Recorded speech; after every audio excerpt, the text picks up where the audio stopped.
Welcome to The Explainer. Close your eyes for just a second. I want you to imagine the biting cold of a heavy winter snow. The dead silence of the night is suddenly shattered by the terrifying, rhythmic beat of war drums. Then, the sharp gleam of drawn steel. It's a tale of blood, of absolutely unwavering loyalty, and a legendary vengeance that has literally echoed through the centuries.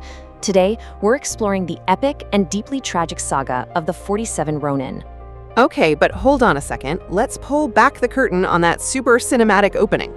I'm host 2, and while host 1 is absolutely right that this is Japan's most famous legend, the cold, hard historical facts behind all that bloodshed, they actually tell a very different story. So let's really dive into this. We're going to dissect how a complete bureaucratic nightmare for a group of displaced, sword-bearing civil servants was retroactively engineered into the ultimate myth of the samurai. Now, to really grasp this story, you've got to put yourself right there in the snow-swept streets of Edo, what we now call Tokyo, back in the early 1700s. We really have to ask ourselves, what actually drives a person to sacrifice absolutely everything? Their family, their status, their very life. For centuries, the popular narrative has told us that these 47 Ronin were driven by this pure, unyielding code of honor. This idea that they were perfectly willing to endure agonizing patience and ultimately death just to avenge their fallen master. Right, and you always hear that famous quote from the Hagakure, "I have found the way of the samurai is death." I mean, it sounds incredibly romantic, doesn't it? But here's the absolutely crucial point we need to keep in mind. That text was written during the Pax Tokugawa, which was an era of prolonged stable peace. The day-to-day reality of an Edo period samurai was honestly far more bureaucratic. By the 1700s, over 90% of samurai lived in castle towns as administrators. They were essentially pencil pushers. These guys were government officials living on fixed stipends, completely trapped in this rigid economic system. So the idea of a warrior rushing blindly into death, for a lot of them, that was just a nostalgic fantasy, a way of trying to find some sort of purpose in a world that literally didn't have wars anymore. Part 1. The Spark of Tragedy. Blood in the Corridor of Pines. So that intense friction between their warrior past and their bureaucratic present finally exploded on April 21st, 1701. Lord Asano, who was just pushed past his breaking point over endless etiquette training, violently drew his short blade and slashed his instructor, Kira Yoshinaka, right across the face. Now, drawing a weapon inside the shogun's palace was an unthinkable crime. It was a massive deal. But let's look at the victim here. If you look at the theatrical legend, specifically the famous kabuki play Shushingura, Kira is portrayed as this deeply corrupt, greedy villain who constantly demands bribes. But the actual historical record, it paints a totally different picture. Kira was actually a strict, highly competent master of protocol. He managed a relatively modest 4,200 koku fief and successfully oversaw incredibly complex rituals for over 200 lords every single year. Modern historians actually suggest that Asano, who was more of a rural lord, just kind of failed to grasp the standard, unofficial gift-giving norms of Edo protocol. So it was essentially a personal grudge that boiled over into a severe breach of law. And for that crime, Shogun Tokugawa Tsunayoshi acted swiftly. There was no trial. None. Asano was simply ordered to commit seppuku that very same night. But we really need to clarify what seppuku meant in this context. While the Bushido myth idealizes it as this pure way to maintain personal honor, the Tokugawa bureaucratic state had actually weaponized the ancient ritual. They fully repurposed it to be the exclusive form of capital punishment for the samurai class. It was a brilliant, albeit dark, mechanism of state control. It allowed the shogunate to execute a powerful lord while maintaining the polite illusion of the warrior's dignity. And the fallout from this was immediate, and it was catastrophic. The shogunate confiscated Asano's entire domain, which produced a massive 53,000 koku of rice. To put that kind of economic devastation into perspective, this move left around 300 of Asano's loyal retainers entirely masterless and completely penniless. I mean, overnight, they were stripped of their homes, their stipends, their entire social standing. They were just cast out into the cold streets as Ronin. Part 2. Masterless men in shadows. Now, just imagine the psychological torment going on here. Yesterday, these men were highly respected retainers. Today, they're basically ghosts, vanishing into the margins of society to survive as merchants, monks, and day laborers. But I want you to really notice the timeline of what they did next. From Asano's death in April 1701 to the actual raid in December 1702, there is a massive 21-month gap, and this introduces a truly fascinating historical twist. Remember the Hagakure, that famous text on the samurai code we mentioned? Well, the author actually criticized the 47 Ronin for this long delay. By waiting nearly 2 years to meticulously plan their attack and gather solid intelligence, the Ronin completely violated the core Hagakure principle of Shinigurui, which basically demands immediate, unthinking, and totally reckless retaliation. Their approach was actually pragmatic and calculated. It was definitely not a blind rush to death. Yet the sheer unbelievable dedication it took to pull off this delay is staggering. I mean, they had to convince Kira's intense network of spies that they had completely given up. So the chief retainer Oishi orchestrated a literal masterclass in deception.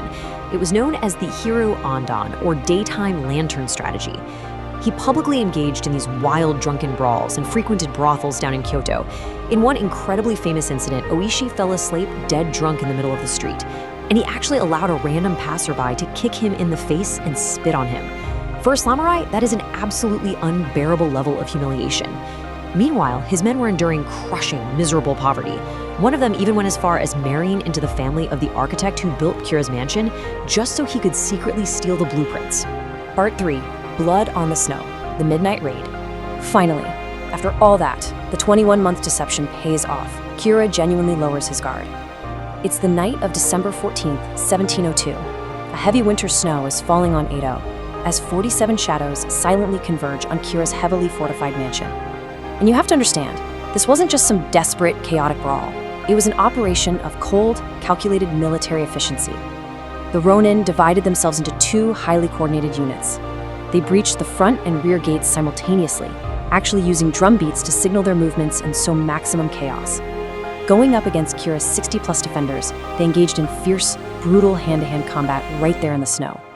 They killed 16 of Kira's guards and wounded over 20 more, incredibly without suffering a single initial casualty themselves. Eventually, they found the 61-year-old Kira, who was cowering and hiding in a latticed outhouse. And then, Oishi respectfully offered Kira the chance to commit seppuku. But when the absolutely terrified official couldn't even respond, Oishi struck. He beheaded Kira right there. The Ronin then washed the blood from the severed head in a nearby well, placed it in a wooden bucket, and began an agonizing, freezing 8-kilometer march across Edo. These exhausted, blood-soaked men walked all the way to Sengakuji Temple just so they could lay the ultimate prize before their master's tomb. Their vengeance was finally complete. Host 4. The Price of Honor. So their vengeance was complete, right? But the Ronin didn't try to flee. Instead, they voluntarily surrendered to the shogunate authorities at dawn, which instantly triggered this massive nationwide debate. The Tokugawa shogunate was suddenly facing an impossible dilemma. On one hand, you have Arauchi, this deeply culturally celebrated act of unwavering loyalty and the personal samurai vendetta. But on the other hand, you have the Pax Tokugawa, the strict overarching civil law that completely and utterly prohibited unsanctioned violence.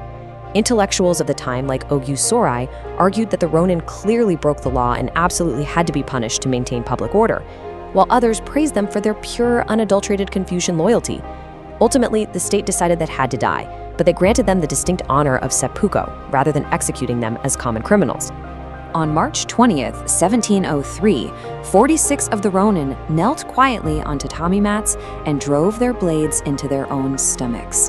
The 47th, a man named Terasaka Kichiemon, had actually been sent away as a messenger to spread the word, so he survived the ordeal.